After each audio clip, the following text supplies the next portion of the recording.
tenerlo. Hoy nos presenta su ponencia titulada Población del Morro en el año 1753. La recibimos con un aplauso.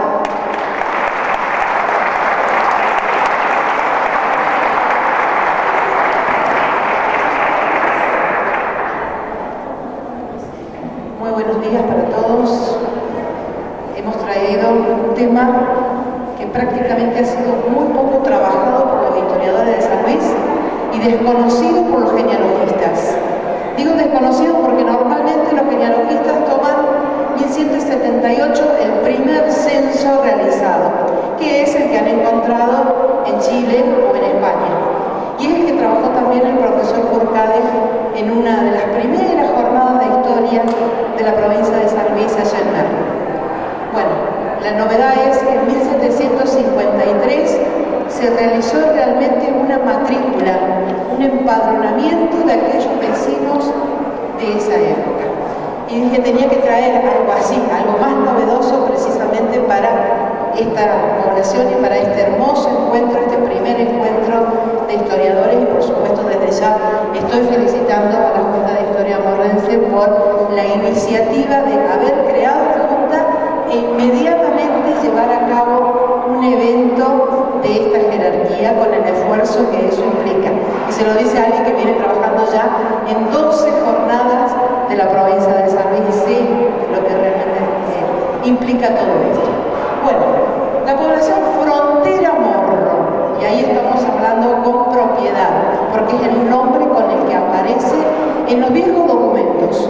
En documentos que a veces uno los ignora porque están en un archivo al que no tenemos acceso.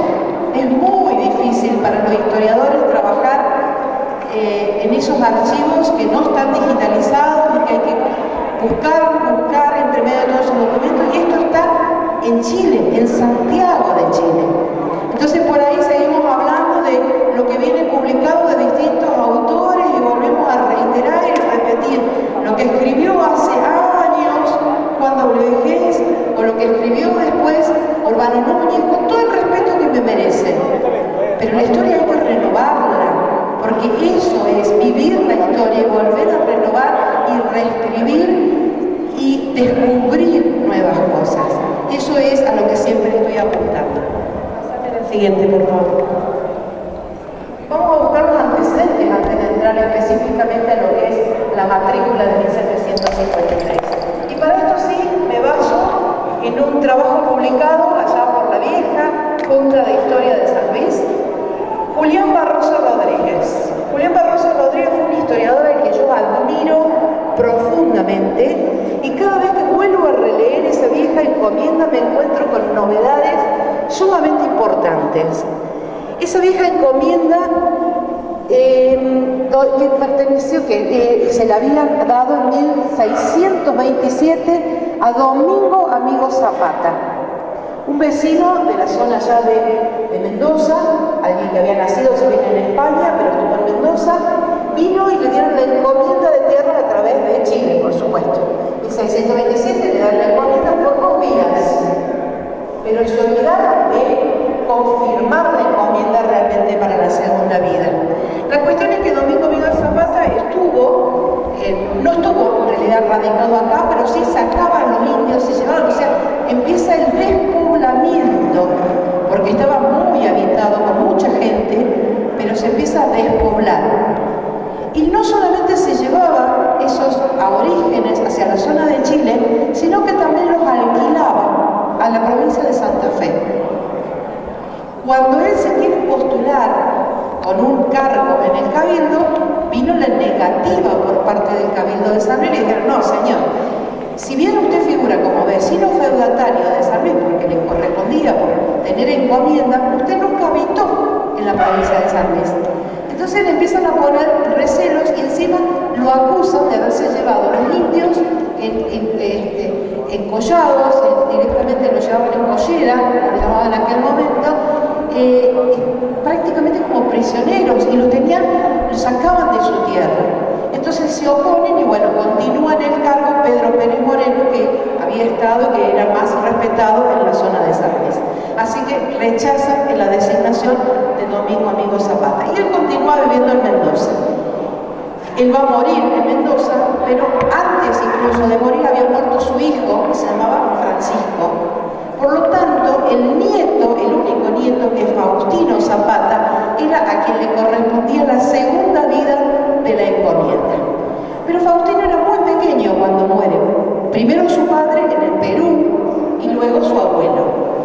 Al morir su abuelo en 1671, creían que le iba a corresponder, pero les digo, Faustino era muy pequeño, y encima la madre, Juana Díaz Barroso, se vuelve a casa, Juana Muñoz de Aldana, ya me trastoqué ahí. Juana Muñoz de Aldana se casa con Francisco Díaz Barroso. Y Francisco Díaz Barroso, ni lerdo ni perezoso, se fue a reclamar la encomienda que el gobernador acababa de declarar vacante.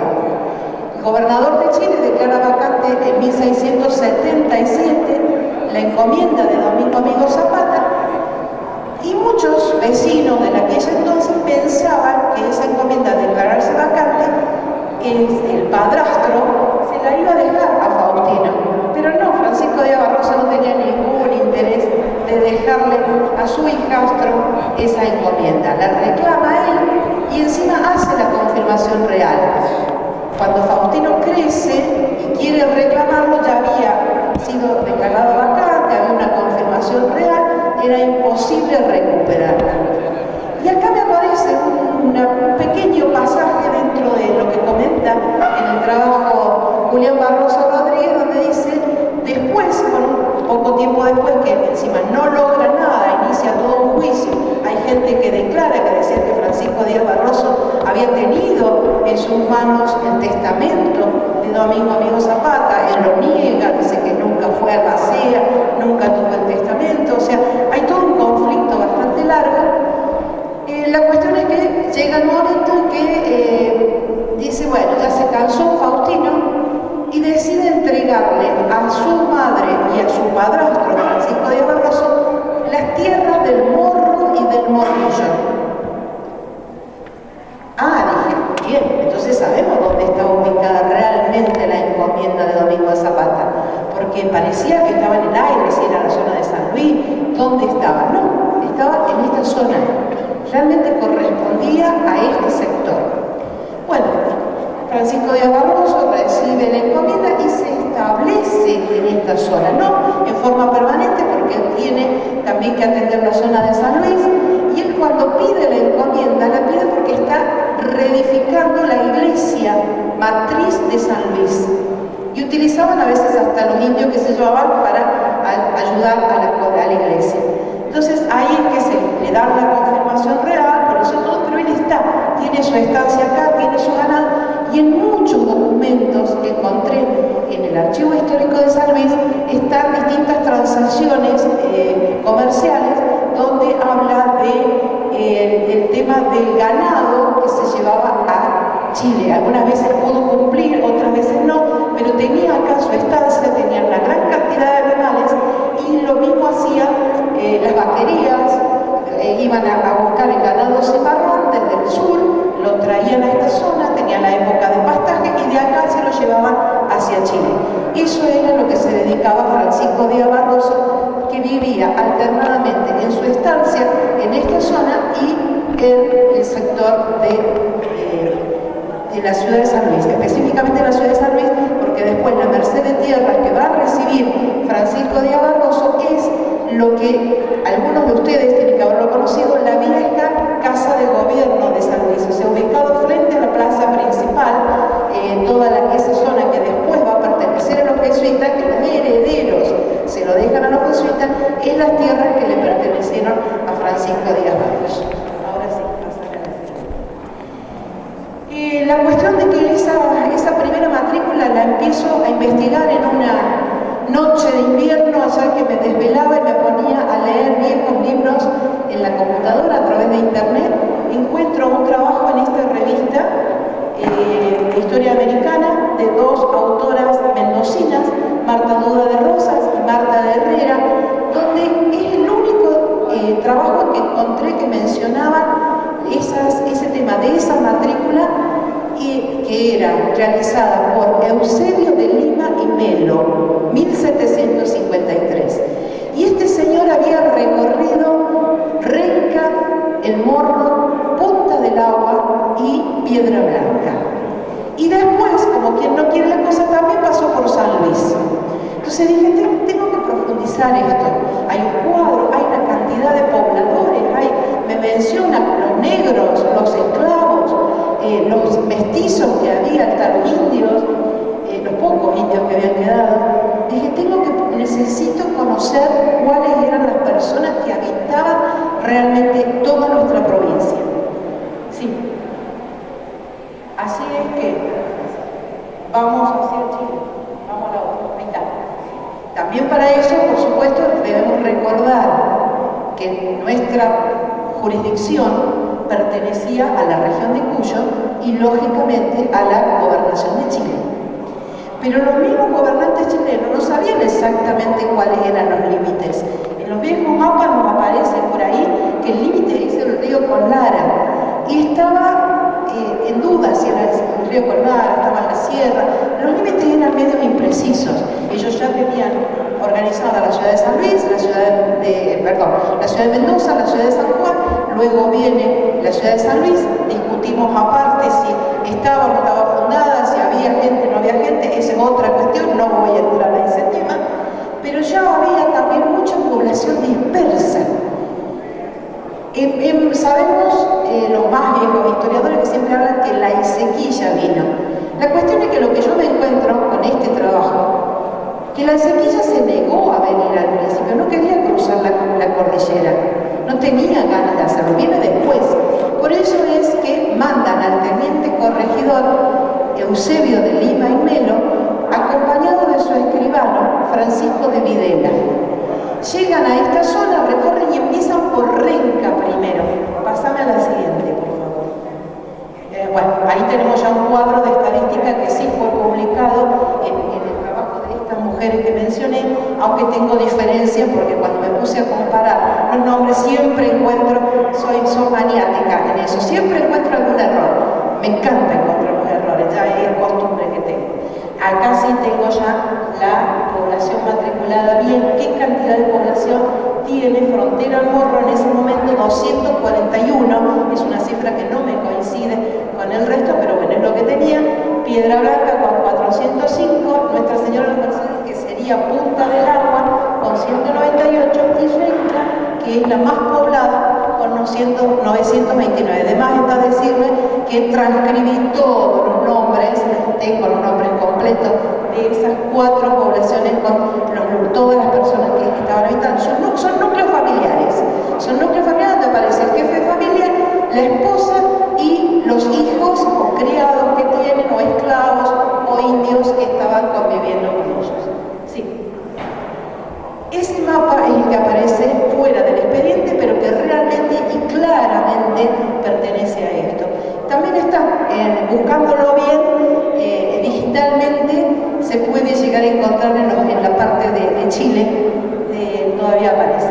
Ellos empiezan, les dije, por la zona de Renca, que allí está marcada la capilla de Renca, que a todas esas 900 personas no están concentradas, claro, es toda población dispersa. Después pasan a Punta del Agua con la capilla de Nuestra Señora de las Mercedes, que es el nombre que le quieren poner a una nueva población, y en este mismo expediente donde aparece el acta fundacional de Punta del Agua, hecho para remarcar, o sea que las únicas 2 poblaciones que hasta el momento sabemos que tienen acta fundacional es Punta del Agua y la Villa de Melo, hoy llamada Merlo, por supuesto, son las 2 poblaciones que realmente cuentan con un acta fundacional. Una vez que ya pasan por Punta del Agua, había la idea de fundar otro lugar en San Lorenzo Mártir, que decían en el sector de los manantiales, o sea, no está ubicado en la región de las Pulgas, sino más hacia el norte y para el otro lado, la parte donde está la letra C. Y después se van hacia la zona de Piedra Blanca, que está la capillita allá arriba,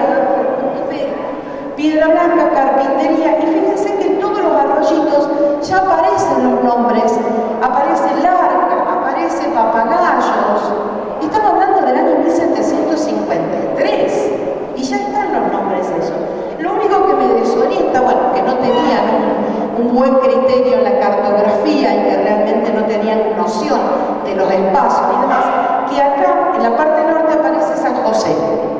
Yo creo que ese San José es el Morro, pero lo ubicaron al lado del río Collara y un poco más acá. No lo tenían muy bien en claro a la ubicación, pero creo que ya la capilla existía para ese momento, lo que me está demostrando al menos este mapa. Sí, por favor, de que siga. Acá comenzamos. Eusebio de Lima y Melo, les dije, viene el 8 de octubre de 1753, después de pasar por Renca, por Punta del Agua, por Piedra Blanca y toda la zona, y llega hasta Frontera Morro. Es como da el nombre que él coloca en la parte, lo tenemos en la otra fotografía, creo que es en la que sigue. Porque esta es la parte como que se pasó de largo y después dice en el margen que esto corresponde a Frontera Morro. Quizá ¿por qué Frontera Morro? Porque es todo un espacio, no es un sector determinado, sino que es toda una amplia zona donde tenemos la ubicación y creo que podría estar llegando hasta Las Pulgas, porque él menciona que si el 8 estuvo acá en la zona esta, el día 11 está en Las Pulgas y son los nombres que aparecen. Pásame a la siguiente, por favor. Esta es la matrícula original, sacada al fondo de esos viejos documentos. Allá en la parte superior es donde dice matrícula de pago Frontera El Morro, octubre 8, normalmente siempre acostumbraban a poner el mes primero y después el día, de 1753, y empiezan los nombres de todas las familias. Intenté armar una especie de rompecabezas de decir, a ver, ¿de dónde provenían esta gente? ¿De dónde aparecieron? Esa era mi pregunta inicial. Lo empecé a hacer, pero no lo pude terminar para este encuentro, así que lo prometo para el próximo. Sí pude descubrir que, por ejemplo, por ahí aparece un señor blanco de apellido que había ido directamente de España. En esto hay que cruzar muchísimos datos, porque hay que cruzar un libro de la iglesia, de matrimonio, de defunciones, de bautismo, lógicamente, y el archivo histórico. Como el archivo histórico yo ya lo tengo relevado hace 30 años, que lo visito y que tengo todo un relevamiento realizado de los viejos documentos, sobre todo de escribanía, de la parte de escribanía de gobierno, es lo que me resulta más fácil para poder ubicar a cada una de estas familias. ¿Ven? Tienen el nombre del jefe de la familia en el margen izquierdo, vuelve a reiterarlo, incluso tiene las características de don. En los genealogistas trabajamos mucho y rescatamos ese tema de cuando tienen el tratamiento de don, que son las familias más tipo importantes, descendientes de conquistadores, o bien que son los estancieros. No significa que toda esta cantidad de gente tenían estancias. Muchos de ellos son simplemente puesteros. Y tengamos en cuenta, ubiquémonos en la época, que esas estancias tenían mucha cantidad de tierras, pero no tenían plata. Realmente eran gente muy humilde, tenían mucha cantidad de tierras y no eran los recursos. Hoy cuando hablamos de una estancia, decir, wow, tiene un montón de hectáreas, sí, realmente pueden tener mucha cantidad de ganado, son grandes ganaderos, tienen plata, pero no, en aquella época eran estancias pobres, eran puesteros y esa es la población. Ya la siguiente, ya terminamos. ¿Ves? Van a ir viendo cada uno, todo el listado completo de todo lo que es la población Frontera Morro. Y ahí ya están con las firmas, Eusebio de Lima y Melo, que por supuesto lo único que ellos tenían que hacer era recorrer el lugar, matricular a la gente, sugerir, si era posible, una fundación, y de esta zona lo que dicen era que tenía muy poca agua y que la gente era muy humilde y que si concentraban estos habitantes en una población no tenían ni cómo construir un fuerte ni cómo defenderse de los ataques de los aborígenes del sur. Por eso es que no se toma ninguna determinación y ya después de 1755 termina el mandato del gobernador en ese momento, Domingo de Ortiz de Rosas, que era el gobernador de Chile, que era el que le había dado más impulso a la Junta de Poblaciones y lamentablemente queda todo en la nada, por eso no se llega a fundar. Muchísimas gracias por su atención.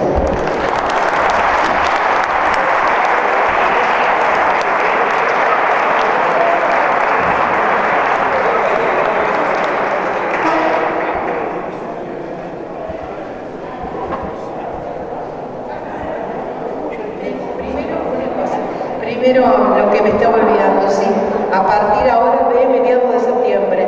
En mediados de septiembre va a estar disponible en YouTube Paralelo 52, 56, perdón, ya le 52, bueno, ya cambié el número, bueno, Paralelo 52 estamos. Es una producción realizada por miembros del Centro de Historia de la Villa de Merlo, con participación de veteranos de Malvinas,